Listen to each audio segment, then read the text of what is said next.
It was to be expected that in his anxiety to serve a tottering and iniquitous cause, the author's concluding remarks would be framed so as to steel the hearts and blunt the sensibility of the nation with regard to the fallen emperor, whose perpetual detention is recommended,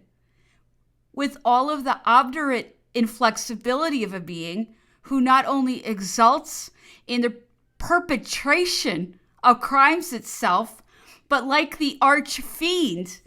whose prototype he may justly be called, delights in the guilt of others. But however much gratified the author of the Facts may have been at this opportunity of shedding the venom of his little mind and pitiless heart, the nation which he addresses are not so devoid of humanity or insensible to the heavy responsibility arising from a perseverance in a course of injustice as to be guided in its judgment by all that the hirelings of a party can suggest. And in contradistinction to this writer's closing invocation, would it not be as just to say, countrymen, whoever ye trust, believe no man who would sully your renown and blast your name by the exercise of cruelty and injustice. On the contrary, let the curse of an outraged world, not loud but deep, be on the head of him who could thus wantonly trifle with your feelings and destroy your reputation. The universal burst of public opinion, which has led to ministers sending Mr. Stokoe back to St. Helena, amply proves that those principles of justice to which Napoleon Bonaparte continues to appeal are not extinct in the British nation, however they may have been deviated from by a few isolated individuals. Whatever arguments the author may have thought proper to introduce in support of his efforts to prevent any amelioration in the treatment or condition of Napoleon, it is evident that the sentiments of the nation have undergone a considerable change on this highly important subject. If there still exists a difference of opinion as to the policy of thus depriving a former sovereign, so nearly allied to many reigning crown heads, of his liberty, while others regard the precedent as fraught with perils to legitimacy, there can be but one feeling as to the mode in which he has been treated since his imprisonment, or the corroding nature of the climate selected for the scene of his detention. When this general opinion is coupled with the various other considerations which so irresistibly force themselves on the minds of those who examine the question with any degree of candor,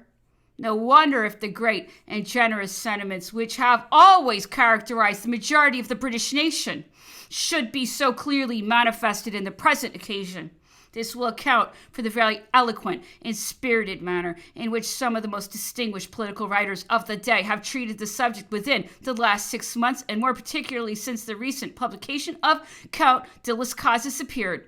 Without venturing to anticipate what course the wisdom of Parliament may suggest on a question in which our national character is so deeply involved, I am convinced in reply to the dogmatical author of the Facts that the fallen emperor has no wish beyond the desire attributed to him by the Count.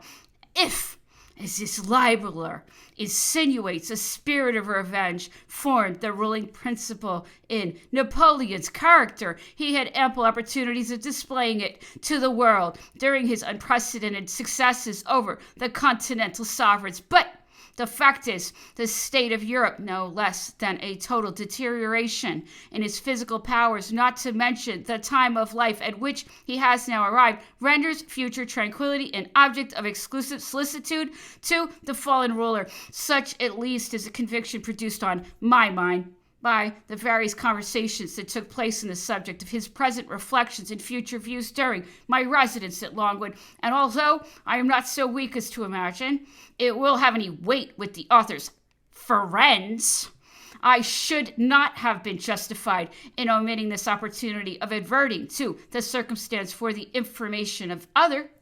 and less prejudiced reasoners, having in all I have felt myself bound to say, offered nothing but facts, by the far the greatest part of which may be proved by credible witnesses, let those who deny my assertions have recourse to the legal mode of disproving them. No verbal criticism or written statements will satisfy the country. After the foregoing invitation, the public have heard quite enough from the parties more immediately interested. They now look for inquiry. It will doubtless create some surprise on the part of some readers that I should have attached so much importance to the assertions of an anonymous writer, if they consider the peculiar difficulty of my situation, the pains that have been taken to lower and even incriminate me in public opinion, together with the importance of the subject upon which this pamphlet has been written, as far, at least, as it regards our national character. I trust a considerable portion of that surprise will cease, as it is evident that the greater part of this pamphlet must have been dictated by the governor of St. Helena, and that the work itself has received the support of the ministerial press. Of what consequence is it who the compiler and editor in this country may be, whether a greedy expectant working his way into place, or some ruined profligate who, after having betrayed his trust, endeavors to evade the offended majesty of the laws by an attempt to bolster up the views of imbecility and oppression, is alike indifferent to the public. The important fact of his book, being ushered into notice by the sanction of ministers, identifies him with them, constituting him, if not the organ, at least an